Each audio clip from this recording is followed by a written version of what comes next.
Good evening. I'm Lori Beth Huffman, the Appalachian District Superintendent, and I want to welcome you to our webinar tonight that is for our church councils across the Appalachian District. So I'm thankful that you have gathered so that we can share and talk about what are your roles and responsibilities tonight. Let me first do some introductions and thank yous for those who helped make this possible. Charlotte Brindle is off to my left, and she is the Appalachian District Congregational Vitality Strategist, and she will be receiving your email questions as the night progresses, and will share those with me so that I can answer those as we go along. And I also want to say a special thank you to the IT team here at the Charlotte Conference office, Chris Quinn and Bryce Holden, for helping to make all of this logistically possible. So we will get started. I want to make sure you've got all of the handouts. We have several tonight. We'll be referencing some of them, and then some of them are for your reading. So you have one handout with the agenda and the email address that you can email questions to. You have a Book of Discipline, Church Council handout. You have one that is titled Church Council Overview. You have one entitled Leadership Pointers, and then a resource sheet for church council members. So let's get started, and we will begin by talking about the Book of Discipline requirements and outline of your responsibilities. And so let me just highlight some of the things off of your Book of Discipline handout.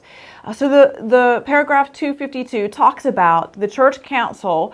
The big picture here, your responsibilities are the planning and implementing a program for nurture, outreach, witness, and resources in the local church.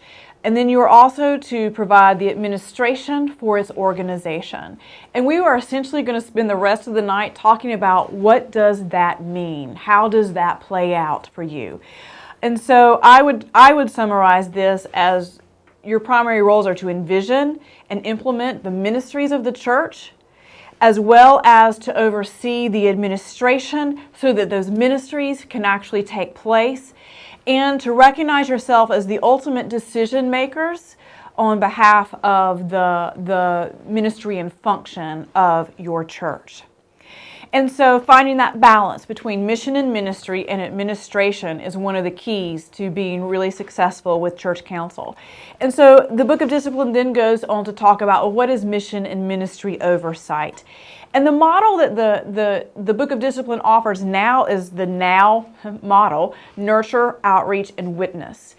And this is a suggestion, and many churches are organized this way, but there is room and freedom to tweak this as you figure out what works best for your church. But we're going to talk through, because this gives some of the basic fundamentals of what should be included in a well-rounded ministry of your church. And so nurturing ministries is essentially disciple making and congregational care. It is helping to lift up and nurture and mature disciples along their faith journey as you care for one another in community.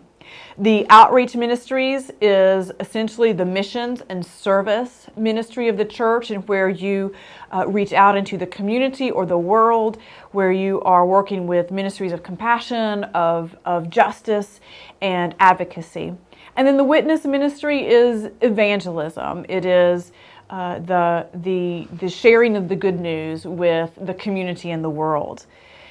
And then it also talks about mission and ministry. The church council should make sure that leadership development is taking place. So a nominations committee actually is responsible for leadership development, but where that may not be happening within that committee within the church or team within the church, then it is your responsibility as a church council to make sure that the leaders know what their job is and help strengthen and develop their capacity to lead. And then the last suggestion is to develop a prayer ministry to help undergird all that you do in the life of your church. So then number 3 talks about meetings, and the suggestion is that it shall, not suggestion, shall means you will, meet at least quarterly. Many churches meet monthly, but you have to meet at least quarterly as a church council. And the pastor or the chairperson may call a special meeting if something comes up and you need to attend to that business. And this is, I think, really important. Even the Book of Discipline lays this out to say that in order for the council to really attend to the business well, the suggestion is that you order the agenda so that the mission and ministry items come first and then deal with the administrative business. Because so often we can get caught up and lost and derailed by the administrative work that we run out of time to do the important visioning and ministry oversight work. It also suggests that you use a consensus and discernment model of leadership and decision making as opposed to just taking a vote on everything. That have conversation and try and work until you get everyone in agreement or at least at peace with the decision that is being brought before you. So then it talks about other responsibilities, and so here are some other things that is your duty to attend to. You should make sure that an audit of your membership rolls takes place, that you are appropriately and adequately keeping up with your church membership. If vacancies happen through the year with a leadership person, then you do not have to have a called charge conference to do that. The church council, are able to receive nominations for replacements from the nominations team, and you can vote and approve to replace a new member that way. You also are to establish the budget with work with the recommendation from the Committee on Finance to make sure that the financial needs of the church are in fact being met. And then D and E are both essentially the church council, ultimately approve the clergy compensation package that the staff, parish, and finance committee would work together on to bring to you for approval, that you would bring then to the church council, the church charge conference to be approved at that meeting. That's one of those very important pieces of business that a charge conference must approve, and you must do the work to make sure that the package being presented is appropriate and all the details are taken care of. So then this handout talks about membership, and I'm going to use another handout to talk through that, although I will point out that a quorum for church council is defined as the members present that show up at a duly announced church council meeting. So you don't have to have a certain percentage of your council to be present. A quorum is whoever attends and shows up at that meeting. So I would like to move to the church council overview and talk about one paragraph here, and then we'll spend some time talking about who makes up the church council. But this second paragraph, I think, is an interesting and helpful way of talking about this balance between mission and ministry and administration. And they talk about leadership and management, that your twofold function includes both leadership and management. Leadership is being the visionaries, the holding the big picture. It says big picture work that assesses critically where is your congregation in the present moment. What are you striving to do? What are your ministry goals? How are you getting there? And really taking the time to evaluate and then adjust as you need to. And then the management is that detail work that has to be taken care of in order for the congregation to function effectively. So then if you will turn this over, we'll talk about the committee membership. And so first I want to share with you the recommendation by the Book of Discipline. And so this is a may, which means instead of a shall. And so a may in the Book of Discipline means there's freedom and flexibility to tweak this as it needs to be adjusted for your church. But this is a very typical model of what most churches do. So you may have as few as 11 or as many as however many is elected at your charge conference to serve on your church council team. And typically, you would have the following persons as members of the team or representatives of their area. So you would have the chairperson of church council. You'd have the lay leader. You have the chair of PPRC, your pastor parish committee. You would have the chair of trustees. You would have the chair of finance or a representative. It is true those chairpersons can elect or select someone else from that team or committee to represent them on the council. Your church treasurer would be a member. Lay member to annual conference is a church council member. And then you may have a representative from United Methodist Men and a representative from United Methodist Women. You may have a representative from your youth. And the pastor or pastors, any appointed pastors at the church are members of your church council. Then you can also have at-large members. A lot of churches will have at-large that rotate off on a 3-year term, just like our administrative teams, so that there's some continuity and history. And also that's a way to train up a potential church council chairperson as well, to let them experience it the first year and then step into a leadership role. Now, there are other ways in which you can organize yourself. And so I want to share with you another structure that's called a leadership board. And this structure, I've seen it used with large churches, medium-sized churches, and small churches. Ginghamsburg and Mike Slaughter have made this very popular, but I was at a conference in December with a medium-sized church that is also using this model. And so I'm actually going to subject you to my handwriting and drawing and show you what this looks like.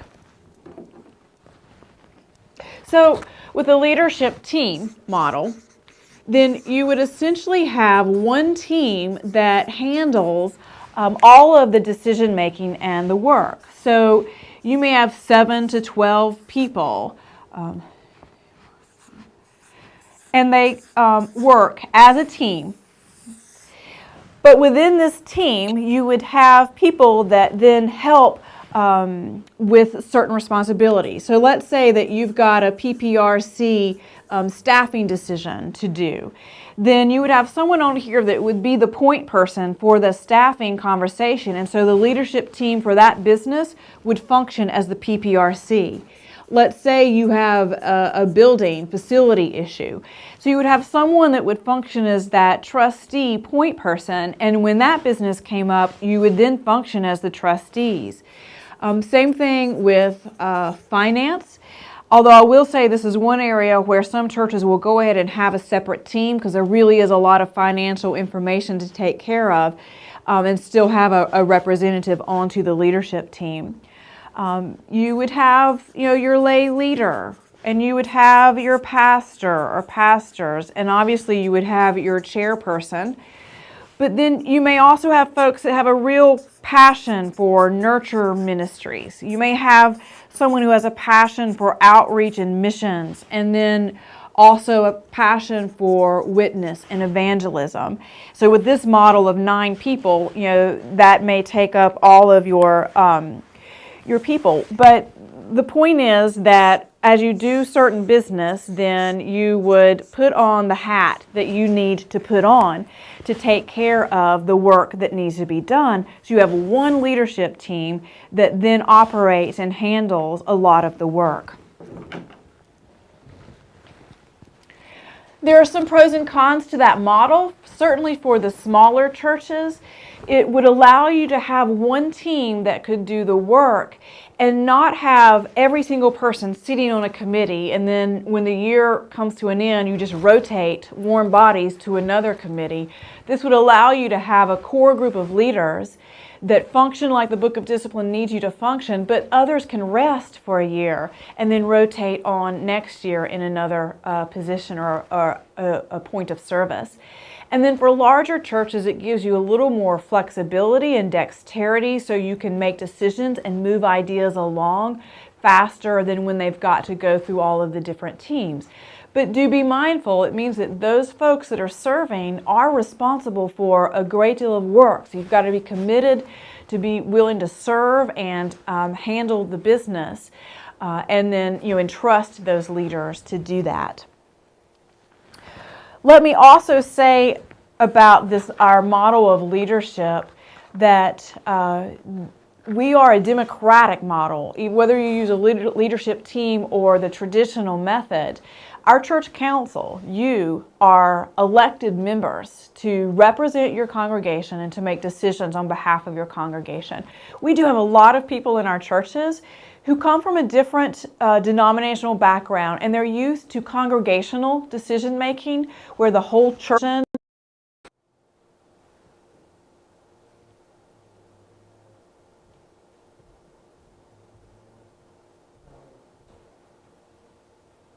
back off a little bit. We froze up. Okay. Do you know where? Start right after this. Probably right when you were getting ready to start. You were getting ready to start. Yeah, I'll just start it over.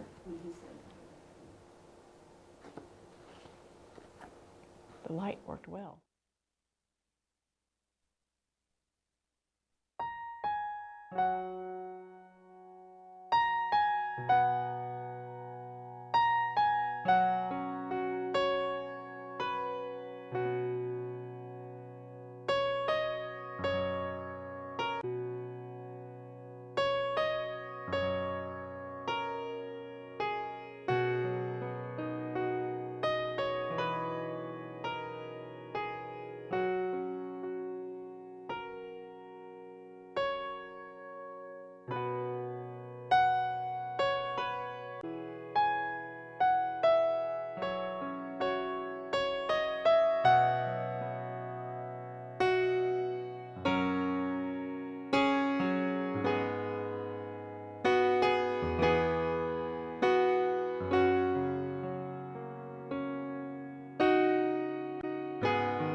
Sorry about that technical difficulty. Let me finish my thought and we will keep going. I appreciate your patience. I was finishing the thought about the democratic versus congregational decision making, and just a reminder and an explanation that we aren't congregational. We don't make those decisions as a full church because they have elected you at the church at the charge conference to be those representatives. The only time we make decisions as the whole church is for a called church conference around things like a capital campaign, purchasing property, selling property, or renovation to a church building. Those really top dollar, large scope decisions that need to have everybody on board and supportive of. So we will move on, and I want to talk about the leadership pointers. So if you will turn and refer to that handout, you will see at the top it sort of gives a highlight, a little short synopsis of responsibilities of the board. So this is another way of kind of lifting up those items that you need to be attending to. Initiate planning, establish objectives, adopt goals, authorize action, determine policy, receive reports, evaluate the church ministries, and then review the mission and ministry of the church. Those are ongoing throughout the year. But I want to point out the responsibilities of a member. So here are some expectations of you as that elected member of church council. Regular attendance of monthly meetings. Regular attendance in worship. That's very important that you are part of the life of the church. Vote on the matters that are brought before the board. Attend and vote at church and all charge conferences, both charge and church conferences, and then to understand your term of office, which for many might be 3 years and rotate off, or it may be as a representative by that position. So as long as you are serving in that position, you will be on administrative council. And then I have a few keys to leadership, and this also comes from Mike Slaughter at Ginghamsburg United Methodist Church.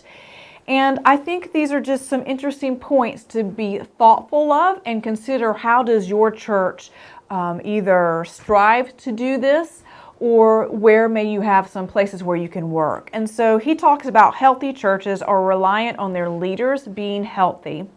And you can only go as far as you are yourself healthy and spiritually mature. So leaders must continue to aspire to grow. And as you grow and develop, then you can lead even more effectively. And so having folks around the table that are willing to grow and learn makes the church council function so much stronger. Slaughter also urges congregations to be missional rather than attractional. Missional in the sense of going outside of the church building, that it makes no sense, he says, to bring thousands, hundreds, whatever is relevant to your church, people into your church building if they're not being changed and transformed, if their lives aren't changing, if they are not maturing into disciples. And so instead, the focus should be on the church taking the good news out into the community. And then Slaughter's take on it, if it's not good news for the poor, then it's not the gospel. So what is the good news that your church is sharing to the world, to others, to the community? And then he finally says, at its core, a truly transformational, missional church only works when the leadership lets go of its numbers, neuroses, and the bureaucracy, and frees people to go into the world and serve with little oversight. And so the tip there is that you don't need to create so many rules that it becomes so difficult for ministry to happen. When someone has a great idea, how can you help translate that into ministry without stifling the work of the Spirit? And yet you need to have appropriate checks and balances and appropriate communication, but do that in a way that helps ministry to happen and take place. And then Romans 12, and this is also on your resource sheet, but this is an interesting email that the General Board of Discipleship has been sending out. And one of their, it's like an email newsletter, very brief, short one, and it has questions to consider. So it can be used with your council meetings, actually, to as a devotion. But one of them recently, I think, had some interesting markers of congregations that they deemed were healthy and effective in making disciples for Jesus Christ and transforming the world, which is essentially all of our mission statements. And so here are some markers. You can see, how are you doing with this? Clarity around the mission and vision of the congregation. Do you have clarity? Can you, if I stopped right now and gave you 30 seconds, could you, as a church council, together, name, verbalize by memory your vision or mission statement? And if you couldn't, then you don't know your mission statement well enough, because it needs to be the kind of statement that every one of your leaders can say without prompting. And that way you then allow to really get clarity, because you know it, you have it memorized, you know what it is you're trying to do. The second one, practice of spiritual disciplines, both corporately and individually. That is so important, that you yourselves are growing spiritually, that you are nurturing your soul, that you are developing your own faith. Also, the nurture of growth and discipleship through mutual support and accountability. So you see that not only as personal work you have to do individually, but you're doing it together with one another as a team. Cultivation of intentional and mutual relationships with the most vulnerable, the poor, children, imprisoned, powerless. So vital churches are cultivating relationships with those who are the least, the last, and the lost. And then another sign or a marker is consistent concern for inviting people into relationship with Jesus Christ, combined with wise practices for initiating them into the body of Christ. So what that's saying is, you're inviting and then you're nurturing them on their faith journey along the way. And then another marker, connectional relationships that facilitate participation in God's mission of global transformation. That means you recognize the power of the United Methodist connection, and you're able to engage the ministries and opportunities that we have to then reach out into the larger world.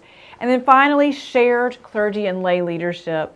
The ministry of the church works so much better when the pastors and the lay leadership are working together hand in hand towards a common goal.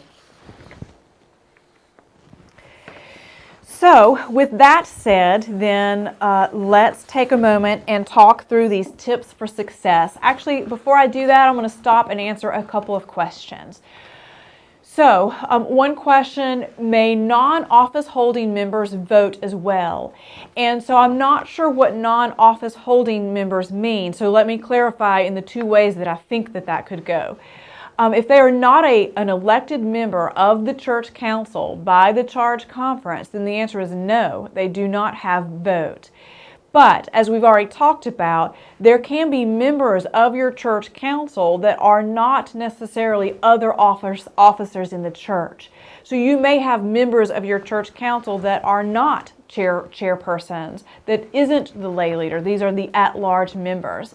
And so the bottom line to this is, when you go back and look at the list of names that was presented at your charge conference to be members of your administrative council, those are your voting members of your church council. And if the chair is absent, who presides over a meeting? Well, it is very wise to have a vice chair so that you have someone who's already sort of second in line that can help out if that should happen. Sometimes a pastor may help preside over the meeting, but it is best if you already have a designated lay person, and maybe your lay leader would step into that position if that should be needed. And then another question was raised concerning the leadership board. Does it handle all decisions, financial and ministerial? And so the answer to that is yes. Ultimately, that leadership board is responsible for handling all of those decisions, both the visioning decisions, the nurture, outreach, witness ministry decisions, as well as the administrative decisions.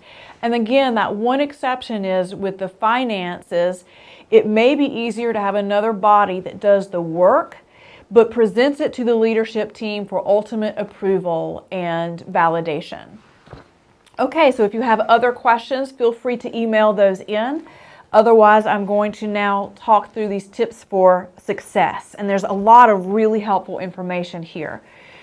So, a couple of reminders of things you've already heard and then some new ideas. This is the body that sets the vision for the church. So dream big, but then hold accountable to your progress towards that vision. And you should make decisions faithfully around the work of furthering that vision. So it gets back to how important it is that your church have a sense, a vision, a snapshot, an understanding of who you are and where you're headed. What is it you're trying to do, so that you can then make sure all of the rest of your ministry aligns behind the vision so that vision can be accomplished. The second tip, begin meetings with the ministry functions first and handle the administrative functions second. And that's just a reminder of what we've already talked about, but you'd be surprised at how that changes the nature and the tenure and the tone of your meetings if you will do that. And then I suggest or offer up, create a strategic agenda for each meeting without going around the circle to hear reports from every committee or team or chair. And my practice that I strongly suggest is you work off of an agenda. And so let there be a deadline that if anyone has business to attend to or a report they want to share, then they need to talk with the chairperson to get on that agenda. You may have several standing, like a financial report and a pastor's report you're always going to have.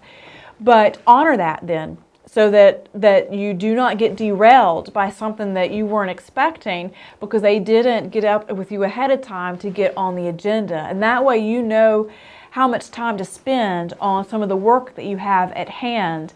It's that agenda can be a very important tool to help you with time management and prioritizing your conversation. So chairpersons, I strongly encourage you to find a way to use your agenda to help guide your time. The fourth one, prayer and Bible study, devotion, should be a part of every meeting and not always done by the pastor and not the 10-second obligatory prayer at the beginning, at the end. But part of your discipleship making and your spiritual formation and even your discernment with one another is you really should be spending time studying Scripture. Have a devotion that has meat and substance to it so that you are spending time forming spiritually with one another. And you've got to make that a priority, and you've got to make time for it in your agenda. Number 5, discernment should be the common practice to prepare for decision making by the council, not just taking that vote. And if you do some discernment so that you don't just call for a vote whenever a new idea comes up, it does make the consensus model much, much easier because you're giving people time to really think through and process and pray about big decisions on behalf of the church. It is not always the easiest method, though, and it does require you to work as a team to be able to reach consensus. Also, next, members of the church council should be expected to live into their membership vows. And that means supporting the church with your prayers, your presence, your gifts, your service, and your witness. If you are struggling living into those vows, then it would be incredibly appropriate for you to talk with the pastor or the chairperson and say, you know what, maybe this is not the best place of service for me right now, and to be able to take a step back and let someone else take your position, because you are, as that representative leader, you are a model and an example to others. And so if you are not able to live out a positive example of a disciple for Jesus, then maybe you shouldn't be in this kind of a leadership position where people are paying attention to the example that you set. Next, regular meetings are more effective than long, infrequent meetings. And that is really true, even when you don't think you have a lot to attend to. By coming together and studying together and praying together and then attending to your business, that is going to be a much stronger church leadership team than if you only meet quarterly or as needed or very sporadically. And then you have these really long meetings and people get frustrated. Try and meet regularly so that you can stay on top of business and needs and continue to evaluate your ministry. Setting goals for the year and checking in on those goals at each meeting is important. In other words, your meeting shouldn't be reactive. All right, what do we need to attend to? But you should spend time saying, this is what we want to accomplish this year. 1, 2, 3 goals. Don't do a whole list of them, just a few goals. And then at each meeting, stop and say, hey, how are we doing? Are we making progress? Can we stop and celebrate what we've done so far? But take opportunities to evaluate and then make adjustments if you need to make adjustments. Number 9, have an annual planning day. That's a really great way to start off the year in January and do it, get a chunk of time. So you've got a block of time on a Saturday or a Sunday where you can come together and do some of the goal setting and visioning and leadership development. You can tackle a lot of things by having an annual planning day. Number 10, if you are functioning with a slimmed down leadership team like we talked about, or other model that may not have representatives from all of your different ministry areas, then you might want to consider twice a year bringing representatives in from your witness or your outreach or congregational care, all of your different teams that are doing awesome ministry, and give them a chance to share with your leadership team, how is it going?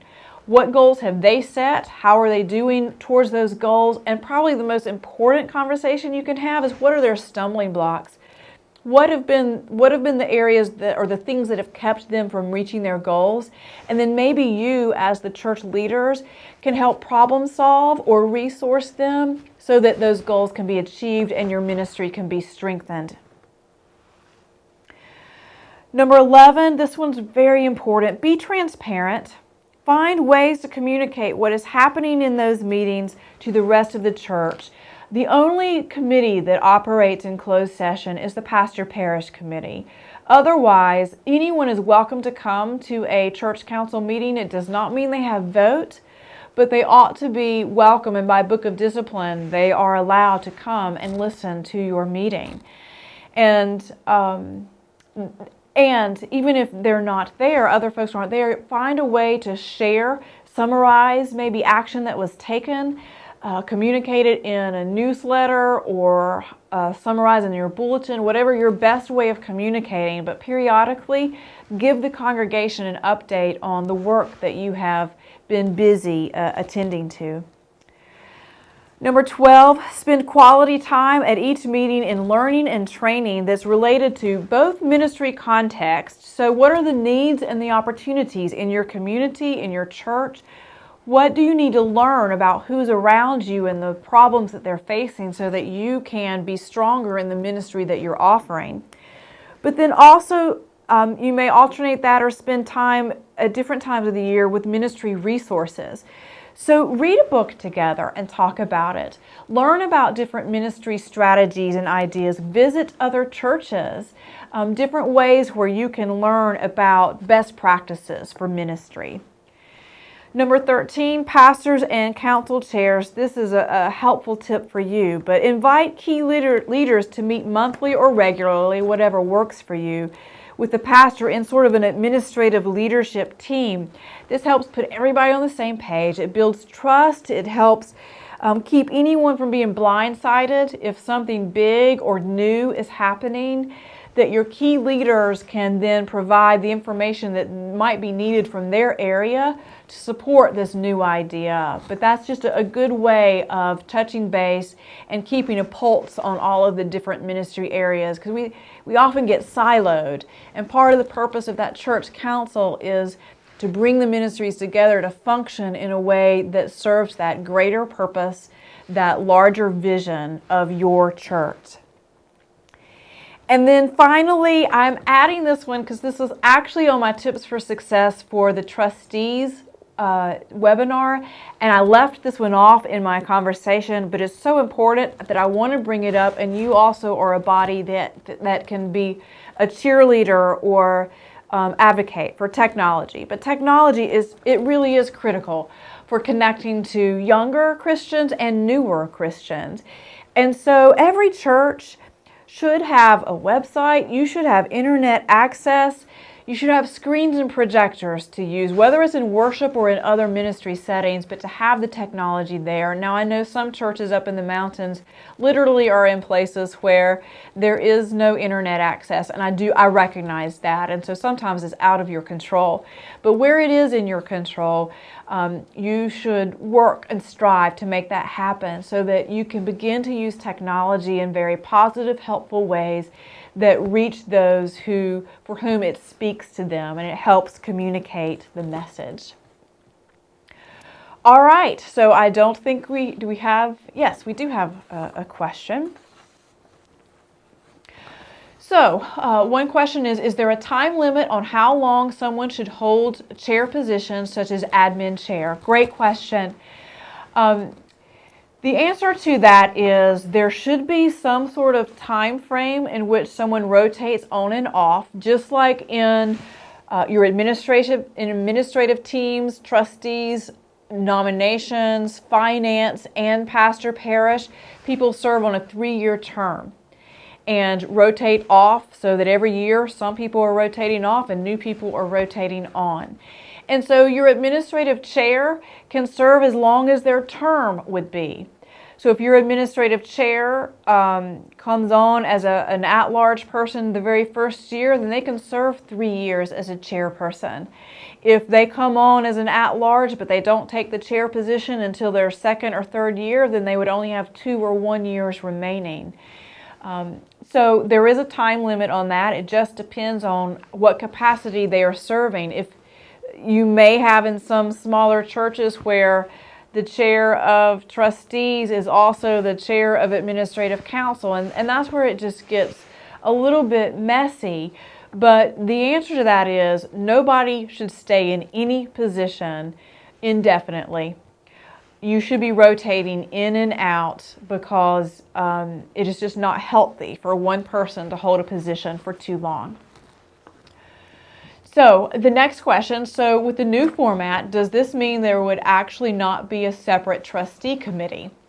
Would the trustee committee now become just a trustee leader, and what happens to the remaining members of the leadership committee? Well, this is not a model that you would adopt right now. You would have to wait until your next charge conference to approve your leadership team for the following year and then work into this transition.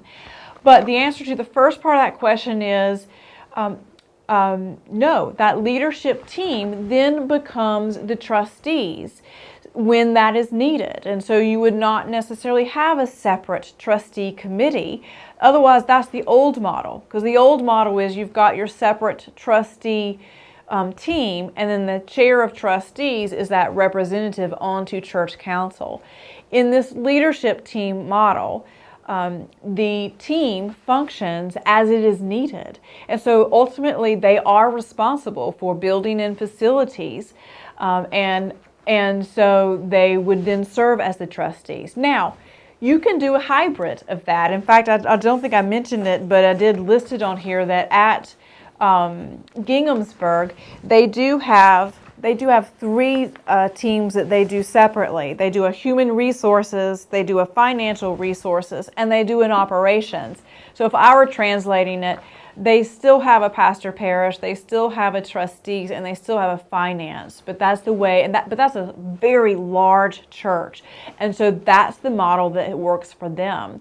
You can do a hybrid. You can think through and see, well, we have a lot of facilities to manage, so we feel like we really do need a trustee team separate from that leadership team. There's flexibility here on how you define that. The important point is you be clear on how you do define it and how you organize yourself so that what you approve at your church charge conference then becomes that approved model for how you're going to function the following year.